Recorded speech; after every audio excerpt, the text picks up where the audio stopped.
The final WMI piece is the data reader, so the WMI data reader. So I'm just going to create another project here, add in the WMI 03 will be the name of the files attached with this video.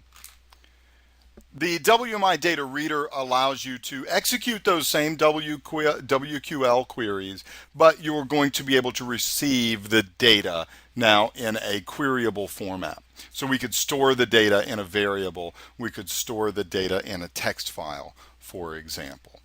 So the difference really between the WMI data reader and the event watcher is the event watcher, once the event happens, proceeds and the rest of the package runs. The data reader is you are collecting information using WMI. You are then going to use that later in the package. So the event watcher task doesn't collect information. It simply waits for something to happen. Once that is met, once that happens, then it goes on with the rest of the package. The data reader collects information that you can then use later on. Like, for example, it could collect things like how much free memory is available right now. You could then store that value in a variable later on in the package. If the free memory available is above 40%, I want to execute this container. If it's below 40%, I want to execute that container. So you can use the data reader in decision making, in control of flow logic, whereas the event watcher, it's just sort of a dumb, once it happens, then continue. Now you still have to know your WQL fairly well, which I've already admitted to you I barely know. However, I know that this WMI code creator, the free tool from Microsoft, can greatly help out. So I'm going to go ahead and launch that. I have it just on my desktop here. If you didn't watch the previous videos where I talked about how to get it, just go to your search engine of choice, WMI Code Creator. Just put a space in between the three words there and download it direct from Microsoft. It's a fairly old tool, kind of buggy, but it will get you started and give you a good idea of how huge WQL could be. So we're going to start just in our root namespace here. There are 675 classes. I'm going to pick one that might seem interesting here. So, okay, I'll pick the BIOS. Okay, so I have chosen the BIOS. Now, there are lots of them. I'm going to explore a bunch of them with you here. But what I can do, once I find my class in the correct namespace, then I find the properties that I want to see. So let's see. If we were trying to make a relational flip to this, like do an object relational mapping of this, you could think of the class as the table and the property as the column. Okay? So you're going to say select all from class where property equals value. So in this case, how many BIOSes are there going to be on the computer? One, right? So there's not a whole lot of fanciness that I could get to here. So I'm going to go to my SSIS and I'm going to drag the data reader task, the WMI, over here. And let's go ahead and go to the options. We need to make that same WMI connection that we did in the videos with WMI Event Watcher. So I say OK. And I need to choose where does my WMI come from. I'm going to put direct input and I'm just going to type in select all from, and what was my class again? Win32 underscore BIOS. Awesome. Very good. What's my output type? Notice that I can put out a data table or that I can output this in the format of properties and values. So I'm going to choose a data table because I'm returning literally a result set here. Sorry. And do you want to overwrite this at the destination? What is the destination type? Do you want it stored in a variable or a file? We haven't covered variables yet. We're covering those in chapter 5. So I'm going to choose a file. New connection. Create a file. It will separate these just so that you know. This will become a comma separated values file. So WMI BIOS, BIOS.csv.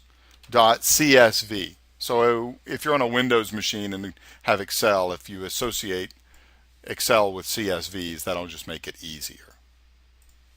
Fair enough? Run it, hit F5, execute this. Runs quickly. We like green, right? We take a look on the C drive. There's our file that it just created. And you can see, I'm going to hit, just separate these out. Not all of these came over correctly. Okay, some of them did. We can see the actual, maybe the characteristics of the company that made them, the description. We could see a little bit of information. Okay, so there's some good info right here. There's a lot of things that you could query. Like I chose the BIOS that time. Coming back over here to the code creator, though, you can get lots of information here. Like we could go find directories. Okay, and so I could go return all of the directories where the creation date, look for the property values here, and notice the formatting of the time. I can actually put a where clause in to say I want the creation date equal to this particular time. And you can use the like operator too when you're working with strings, by the way.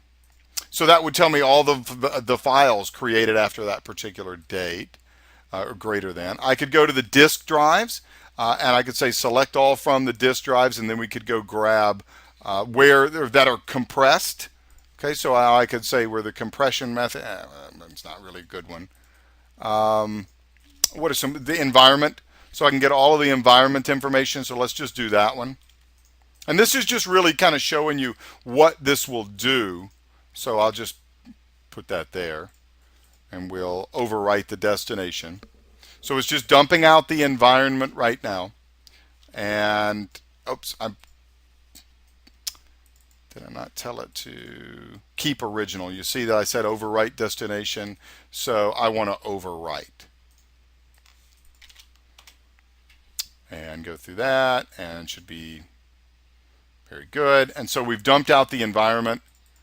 I still called the file WMI BIOS, but you can see here are all the environment variables that are set for this particular computer.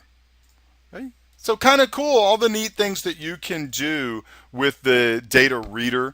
You can find all kinds of information. So you could actually query down into a directory to find, which files are in the directory. And then based off of that, you could make decisions. Do I want to load this file or load that file? So the WMI data reader, pretty interesting. It's not used all that too much by me, but I think it's got a lot of flexibility, good for data collection. I haven't really needed to use it that much. I've used the WMI Event Watcher countless times, but the data reader not so much. But if I did need the data reader, I would play around with the WMI code creator. Some of you might be more familiar with other tools with WMI, and I want to just share that with you. There is the WMI tools. So if you just go to your search engine, WMI space tools. These tools, though, are old school. They are, in some cases, included with Windows 2003, Windows 2008. You need to open them with Windows Internet Explorer, though. I've installed them here, and they're not so great, but I can see the object. So like here's the object browser. And I actually have to open it in Internet Explorer for it to work. So it's a real old school. This was 2002 probably. And then I have to allow the blocked content. And I choose my namespace. I log in, make sure that I have the ability. And, I can kind of see some of that same information. I don't know. I don't get, it's not that great. Right? It's not a great object browser. Scriptomatic might be able to help too if some of you are familiar with Scriptomatic. So you could actually, did I not type that in? My computer just froze. Oh, Google freezing. So Scriptomatic might give you some good ideas. PowerShell, if you are a PowerShell person, definitely can access all of the WMI information. You could do a lot through PowerShell. Just didn't want to introduce the complexity of that for this video. So if you want to learn more about WMI, I'm really only going to talk about using the Event Watcher task in later videos. But if you want to learn more about WMI, really about just getting in your search engine, getting in the documentation, finding out what you need, getting on a forum, and hopefully somebody's done it before and can really help you. There are probably good books out there. I've never needed one because the things that I've needed to do in WMI have either always been something someone else has done and shown me how to do it in a forum or something like that, or were included in the documentation.